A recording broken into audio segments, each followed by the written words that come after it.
ቆያችሁኝ ተመልካቾቼ እንኳን ወደዚህ ቻናል በሰላም መጣችሁ እንደተለመደው በአዲስ ስራ መጥቻለሁ ዛሬ ይዤላችሁ የመጣሁት ያው እዚህ ጋር እንደምታዩት ያማረና የጣፈጠ በቋንጣ የተሰራ የዱባ ወጥ ነው እንደምትወዱት ተስፋ አድርጋለሁ አሁን እንግዲህ ወደ አሰራሩ ሄዳለሁ አብራችሁን ቆዩ ያው እዚህ ጋር እንደምታዩት ለስራው የሚያስፈልጉኝ ነገሮች በሙሉ አዘጋጅቻለሁ በዋነኛነት የምጠቀመው ዱባውና ቋንጣውን ነው ባለፈው ቪዲዮ ላይ ያው እንግዲህ ቋንጣው እንዴት አድርጌ እንዳዘጋጀሁት እና እንደሰራሁት በኦቭን ማለት ነው እንዴት አድርጌ እንደሰራሁት አሳይቻችኋለሁ ያላያችሁ ቪዲዮን ካላችሁ ተመልሳችሁ ሄዳችሁ እንዴት አድርጌ ቋንጣውን እንደሰራሁት ማየት ትችላላችሁ በጣም በቀላሉ ዘዴ ነው የሰራሁት ሽንኩርት አሁን ደግሞ በርበሬ ነጭ ሽንኩርትና ጅንጅብልና ቲማቲም ሳልሳ አዘጋጅቻለሁ አሁን እንግዲህ ወደ ስራው ሲሄድ ያው ብዙ ጊዜ ወጥ ስንሰራ የሚጀምረው በሽንኩርት ነውና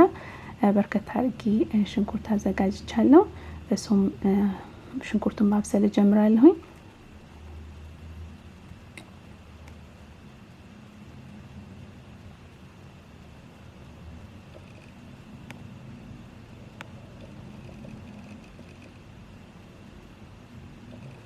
ያው እዚህ ላይ እንደምታዩት ከአንድ ከሁለት 3 ደቂቃ በኋላ እንደዚህ ሆኖ በስሏል ከዛ መጠነኛ ዘይት ጨምርበታለሁ ኦሊቭ ኦይል ነው የተጠቀምኩት እናንተ የምትመርጡትን ዘይት መጠቀም ትችላላችሁ ከዛም ደግሞ ትንሽ ጨው ሽንኩርቱን በደንብ እንዲያበስልልኝ ትንሽ ጨው ጨምርበታለሁ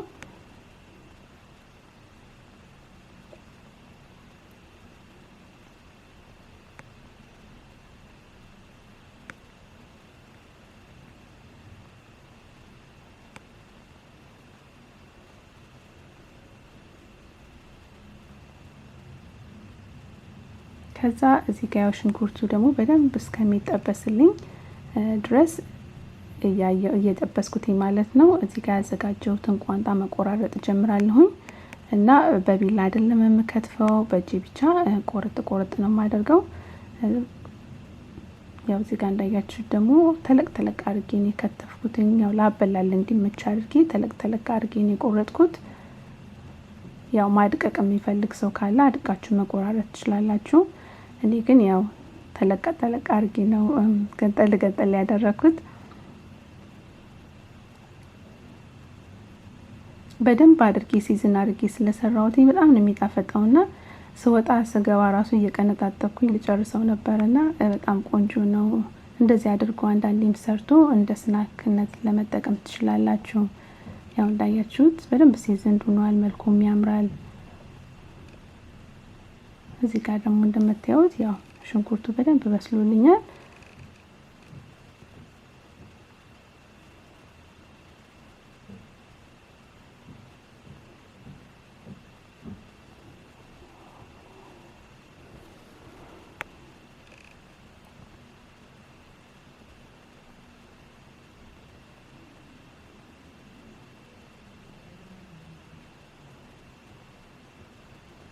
አሁን እዚህ ጋር እንደምታዩት እንደምፈልገው ሆኗል እና አሁን በርበሬ ጨምረና ከበርበሬው ጋር በደንብ አድርጌ አሸዋለሁ እና ዱባ መስራት የፈለኩ ዛሬ ትንሽ በርበሬውን በርከት አድርጌ ሰርቼ የሚያቃጥል ማለት ነው የፈለኩትኝና ቀዩ ነው እንዲታይ ስለፈለኩኝ በርበሬውን በርከት አድርገዋለሁ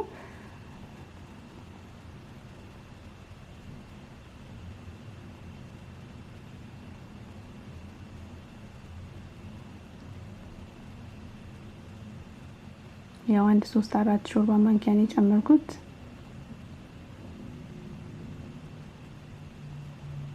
ከዛ እሱን የማቃጠል ኃይል እስከሚያልቅ ድረስ በደንብ አድርገን እናሸዋለን እንጠብሰዋለን ማለት ነው ከሽንኩርቱ ጋር ምንም አይነት ውሃውን አልተጠቀመም ማለት ነው ከዛም ደግሞ በመቀጠል ነጭ ሽንኩርትና ጅንጅብል ፈጭቼ አዘጋጀውታለ እሱን ጨምራለሁ ብዙ ጊዜ እኔ ነጭ ሽንኩርትና ጅንጅብል አንዳንዴ ሁለት ጊዜ እጠቀማለሁ አንዳንዴ ከሽንኩርቱ ጋር መጠብሰውና ከዛ ከበርበሬው በኋላ አደርጋለሁ አንዳንዴ ደግሞ ከበርበሬው በኋላ አደርጋለሁ ለምን የነጭ ሽንኩርቱ ጣዕም ትንሽ ሲሰማ ስለምወደው ማለት ነው እናንተ እንደፈለጋችሁ ከሽንኩርቱ ጋር ማቅላላት ትችላላችሁ ወይም ደግሞ ከበርበሬው ጋር እንደራሳችሁ ምርጫ ማለት ነው። ያው እንደምታዩት እዚህ ጋር ብዙም ዘይት የለውም፣ መጠነኛ ዘይት ነው እና በዘይቱ ብቻ ነው እንደዚህ ጥብስ የማደርገው። ምንም አይነት ውሃ ለጊዜው አልጠቀምም። ከዛ ሽንኩርቱ ያው ከበርበሬው ጋር እያሸሁት እዚህ ጋር ደግሞ ዱባውን መቆራረጥ ጀምራለሁ። እና ዱባውን ስትከትፉ በጣም መጠንቀቅ አለባችሁ። ልጣጩ በጣም ጠንካራ ስለሆነ እጃችሁን እንዳትቆርጡት ማለት ነው። ብዙ ጊዜ በጣም ጠንካራ ነው እና ያስፈራል። ከዛ እዚህ ጋር እንደምታዩት ፍሬውን አውጥተን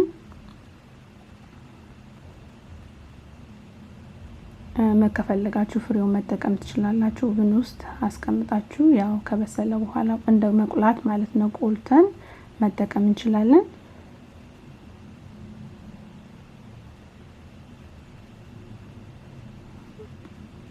ያው እንግዲህ ቀላል አላላጥ ነው የላጥኩትኝ፣ ያው እጄን እንዳይቆርጠኝ በመጠቀቅ ማለት ነው።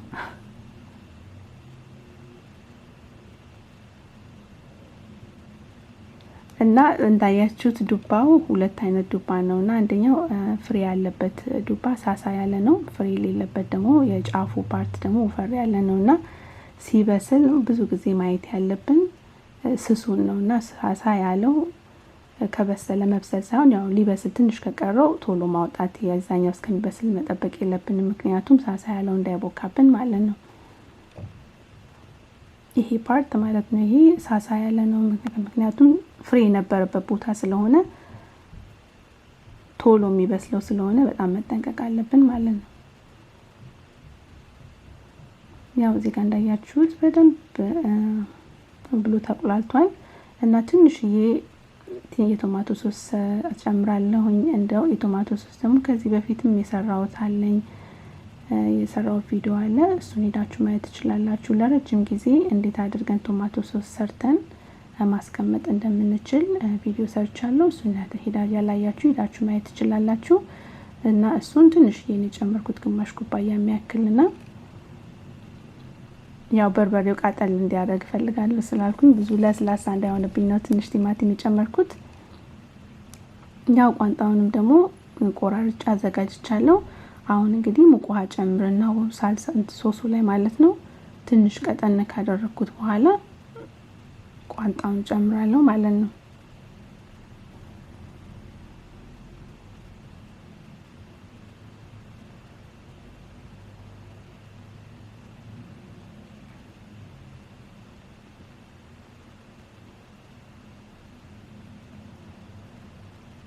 እና ዱባ ሲሰራ ብዙ ጊዜ እንደዚህ አሽሙን ሆናችሁ ቆንጆ አርጋችሁ ተንከባክባችሁ ከሰራችሁት በጣም ነው የሚጣፍጠው። ዶሮን ራሱ ያስንቃል። እውነቴን ነው የምላችሁና አንዳንድ ሰው ዱባ ምናምን አይጣፍጥም ይላልና ሜቢ በተጥንቃቄ ስላልተሰራ ሊሆን ይችላል እንጂ እንደዚህ አርጋችሁ ቆንጆ አርጋችሁ ተንከባክባችሁት ከሰራችሁት በጣም ነው የሚጣፍጠው። ከስጋ ሁሉ ያስንቃልና ያው አይታችሁ እንግዲህ ማየት መወሰን ትችላላችሁና ያው መልኩን በጣም ነው የሚያምረው።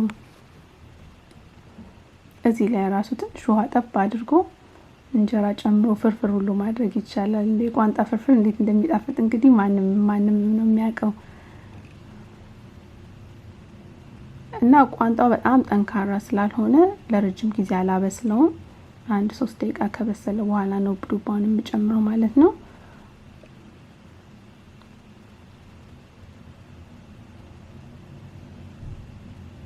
ምክንያቱም ቋንጣውን በሰራው በነገታም ነው ወጡን የሰራውትና በጣም ድርቅ አላለም። ለረጅም ጊዜ ቋንጣው እንትን አላለም። ስለዛ ነው ብዙ ሰዓት አይፈጅም ያልኩትኝ።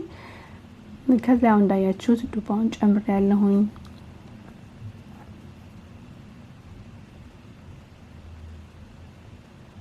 መልኩ ራሱ እንዴት እንደሚያምር ዱባው፣ ሶሱ፣ ቋንጣውና አብሮ በደንብ ነው የሚሄደውና የዱባ ወቅት ደግሞ ስለሆነ ይሄን አጋጣሚ በመጠቀም እንደዚህ እየሰሩ መጠቀም ይቻላልና በጣም መጠንቀቅ ያለብን ግን ዱባ በጣም ባለጌ ነው። ወዲያው ነው የሚቦካው፣ እንደ ድንች እንኳን አይደለም። ስለዚህ ወዲያው እየከፈታችሁ መከታተል መቻል አለባችሁና ብስል እስከሚል መጠበቅ የለብንም። መጀመሪያ ቼክ ማድረግ ያለብን የትኛው ነው እንቀድም እንዳልኳችሁ ስሱን ፓርት ማለት ነው ማለት ደግሞ ቀድም ፍሬውን ያወጣንበት ቦታ ያለም ሳሳ ያለውን እሱ ገና ሊበስል ትንሽ የቀረው ከሆነ ማጥፋት ነው ጋዙን ማለት ነው ምክንያቱም ወጡ ራሱ በጣም እንትን ያለ ስለሆነ በዛ ባለው ሙቀት ማለት ሌላውም ይበስላልና እሱስ የላይኛውን ወፍራሙን ፓርት ቼክ የምታደርጉ ከሆነ ግን በኋላ ያ ስሱ ይቦካባቸዋል ማለት ነውና በጣም መጠንቀቅ መቻል አለብን በጣም ከቦካ ምንም አይጣፍጥም ሙልጭልጭ ነው የሚለውና ገና ሳይበስል ትንሽ ሲቀረው ነው ማውጣት ያለብን ማለት ነው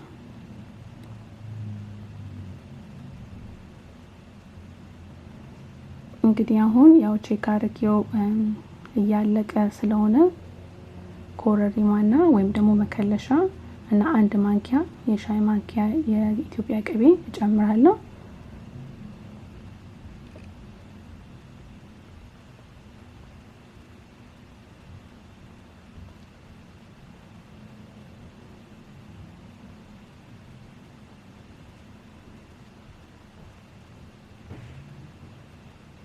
ያው ራሱ አያችሁት እንዴት እንደሚያምር መልኩ በጣም ነው የሚጣፍጠው አድሮማ ሲበላ እንዴት እንደሚጥምና